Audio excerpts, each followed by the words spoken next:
Adopting a child is a major decision, but it's a life-changing one that can fill the dreams for many couples to become parents.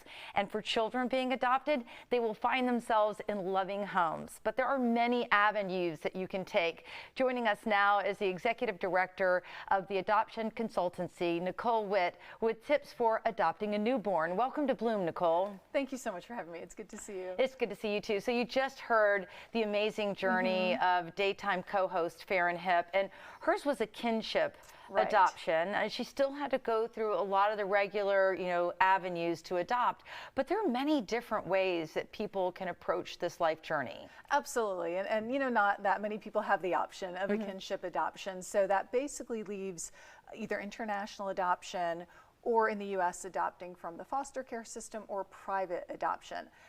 International and foster care adoption are almost always of toddlers or older. So everybody has their own motivations to why they want to adopt. But for those who want to bring a newborn into their house, usually that involves private domestic adoption.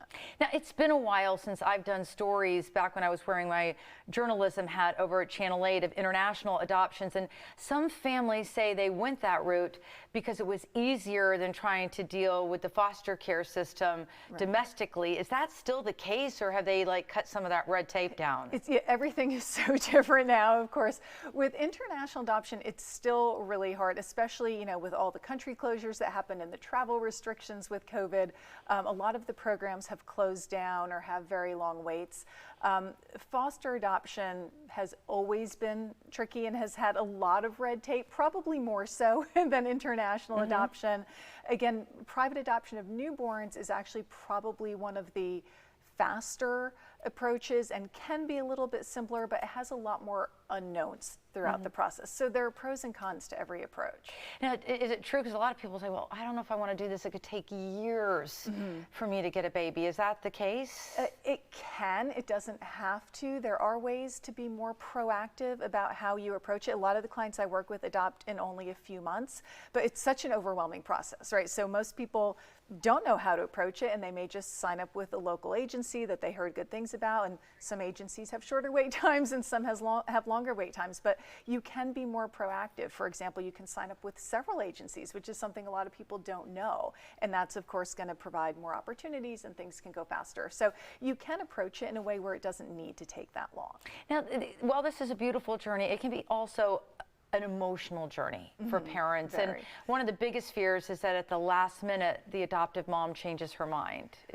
Yes, it is a risk with private domestic adoption. Up until she signs the consents, she can choose to parent. Every state has different laws about when she can sign those and when they're irrevocable. So it is a risk with adoption. It doesn't happen as often as people think. And then the important thing to know is that once the adoption is finalized, nobody has any legal rights to come back and regain custody of that child. That's something that people see in TV movies, right? And they're very concerned about. But once the adoption is finalized, that is not a risk anymore. For private adoption, what about for foster care? So for foster care, when it's technically a foster placement, of course, the goal of that is reunification with the biological family. But again, once it becomes an adoptive placement and the adoption is finalized, then again, that is a done deal. Now, do you have any tips for parents out there that might be thinking, hey, I think I do want to move forward. I want to adopt. Yeah, a few key tips. One is to really approach it with the right mindset. People who've struggled through infertility often come to it with, a bit more of a negative mindset. So take the time to grieve that loss, really approach it positively. Be as flexible as you can, really think through, what can I accept? What can't I accept? What's sort of within my wheelhouse, right? The more options you have, the faster things are going to go. And then assembling a team of qualified, experienced, knowledgeable professionals. You don't have to go through adoption alone. A lot of people, they go through infertility with a team of doctors and nurses and pharmacists, and then they come to adoption and they think they have to approach it alone. But there are social workers, there are agency personnel, there are attorneys, there are consultants like myself. So there are people there who can guide you step by step, and you just don't have to do it on your own. And at the end of the day, when it finally happens, couples must be so elated. Oh yes, it's such a wonderful moment for sure. Well, I can't thank you enough for coming on Bloom and sharing a little bit more in the first initial steps of what parents need to think about. Thank you so much. Oh, I'm happy to be here. Thank you.